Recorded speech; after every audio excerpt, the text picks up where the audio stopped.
as rampant inflation storms the world. Every small business, and human for that matter, is feeling it. But as someone once told me, despite a recession, the grass will grow and the snow will blow. People will still buy lawn and landscape, snow services, landscaping.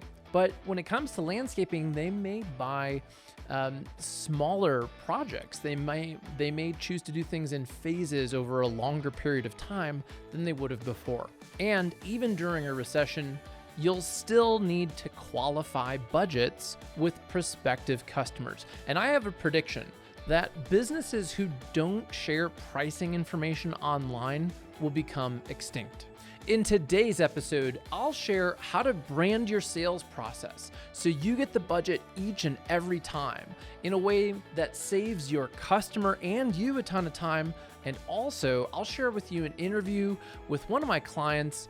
Actually, it's the employee of one of my clients because it got the owner out of the sales process entirely. We weren't getting the leads that I knew we could. We weren't getting the right leads. What started happening is that our leads are more qualified. Our sales have probably gone up by about 10 to 15% a year. We're going to increase our sales volume by $1 million in a year.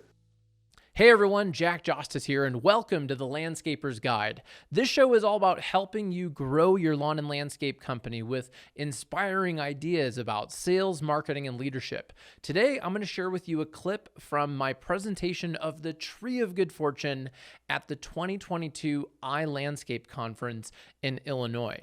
And I wanted to let you know that if you like what you hear in this episode, I invite you to reach out to me and my team to have a simple 15-minute marketing brainstorm phone call. Go to landscapersguide.com/brainstorm and schedule a time. We look forward to talking to you then.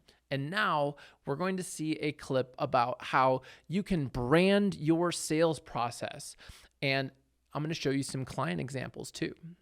So this one, I have a client, they're a $6 million company.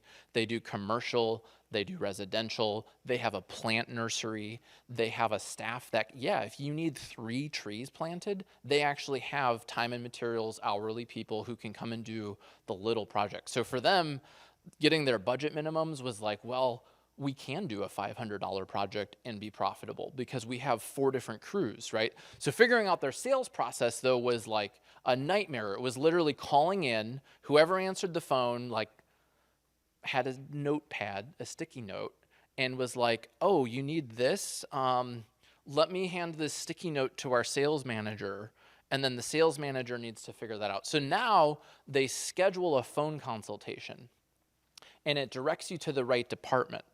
So if you check the box for commercial, you're going to schedule, you'll see the calendar for the commercial salesperson and so on. So it's a scheduled phone call, and that's where they weed out a ton of tire kickers. They qualify budget, which they send to people before that phone call. Then they go and do the site visit. Most people are getting, what we're getting done on step 1 from the office, most people are finding out like way down here, right? Budget. Now, are you going to nail the budget on the first call? No. Are you going to at least get a range with people? Yes. Getting a realistic range, eliminating all that time. So branding your process, and then you know what this does for your customers? They're like, cool, I'm on your website. Yeah, I'm looking forward to scheduling my phone call.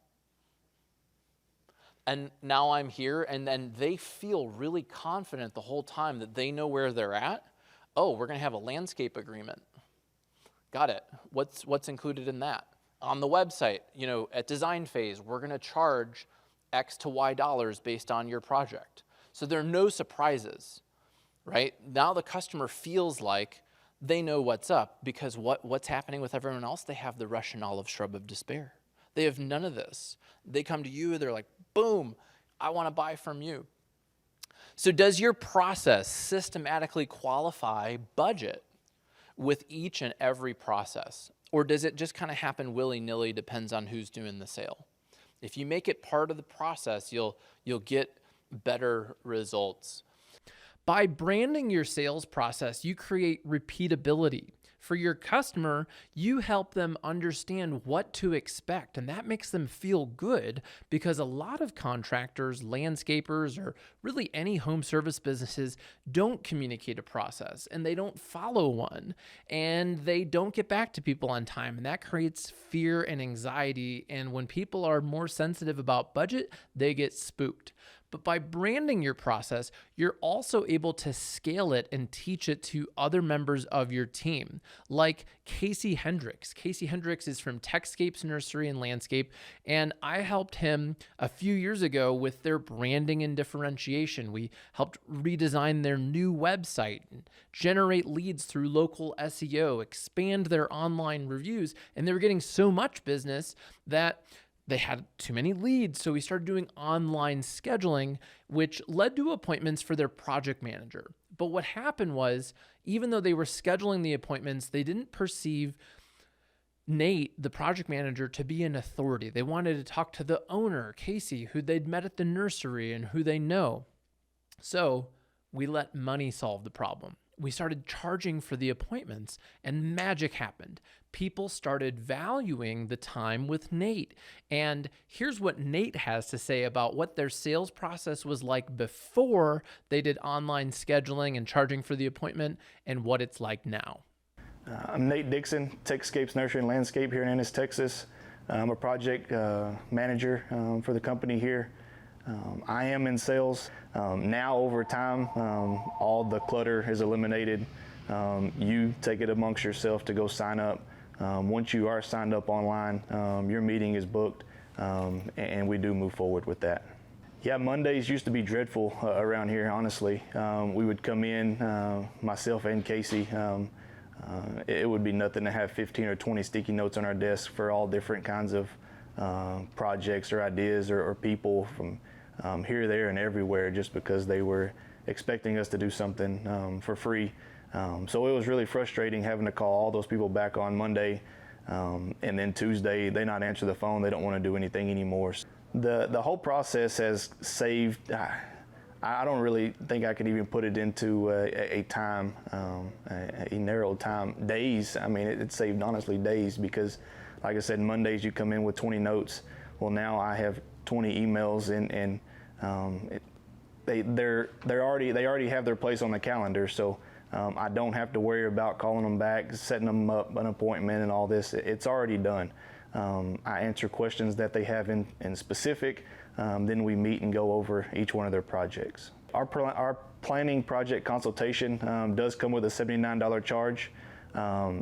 However, it has been received within the community very well.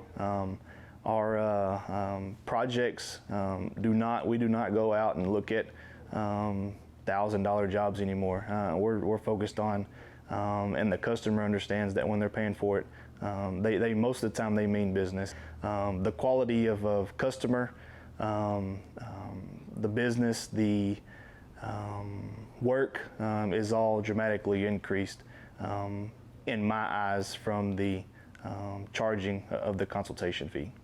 If you're currently coming in on Monday mornings with 50 sticky notes on your desk, you should definitely call Ramblin' Jackson, Jack Jostes, and start charging for consultations. Trust me, it'll save you a lot of heartache and headache. Now, it could be easy to stop talking about budget with people early in the sales process. Maybe your pipeline isn't as robust as it was in 2020 or 2021, when people had a bunch of funny money to spend on whatever they wanted, right? People are experiencing inflation, stimuluses have ended, and they're becoming more cautious with their money. But think about it. If people are more price sensitive now, would it make sense to just blow them up later in the sale with something they definitely can't afford? Or would it be better to just be upfront and honest with them and talk directly about budget with them earlier in the process? I recommend that you talk about it earlier in the process and have helpful information on your website about price brackets, about phases. Let them know what kind of phases you can do. If you offer financing, make that really clear. And brand your process. So you let people know that you're going to talk about budget at certain steps, or you're going to charge a design fee or a consultation fee or whatever it is that makes sense. The sooner people hear about it and the more they understand how it works, the more they'll trust you and be likely to buy from you instead of the scared contractor who doesn't tell them things and then sends them some huge estimate that the customer can't afford. And then they're embarrassed, right? A lot of times if people don't get back to you, it could be that they're embarrassed that they can't afford what you offered them. Whereas if you're more direct with them along the way, you'll both get to the truth sooner. Brand your sales process. Be transparent on your website with pricing guides, price brackets, and send that information to people via email before you meet with them. Nurture them along and help them understand how to buy from you, how much things cost, and your payment terms. And when they're ready to buy, they will. If you'd like to talk to me and my team about how you can brand your sales process, we'd be happy to have a 15-minute marketing brainstorm call with you. We work with the green industry and can share with you what's working for our other clients, many of whom might be in your region or in other parts of the country. And by sharing that knowledge, we're all able to grow and help each other. On this call, we'll help you get clear on the challenges that you're facing in your sales and marketing and give you some ideas on how to overcome them. Helping landscapers not only generate qualified leads, but also design a selling system that makes it easier for your customers to enjoy buying from you while granting you, the business owner, and your sales staff some freedom is what we do best. We'd love to have a conversation with you, so go ahead and schedule one at landscapersguide.com/brainstorm. Thank you so much for listening to the Landscaper's Guide. My name's Jack Jostes, and I look forward to talking with you next week.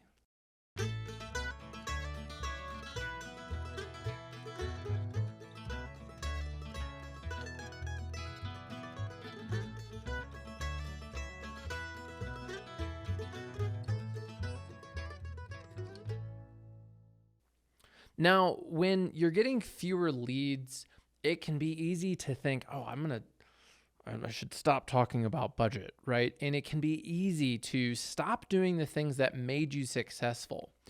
But when people are experiencing allergies,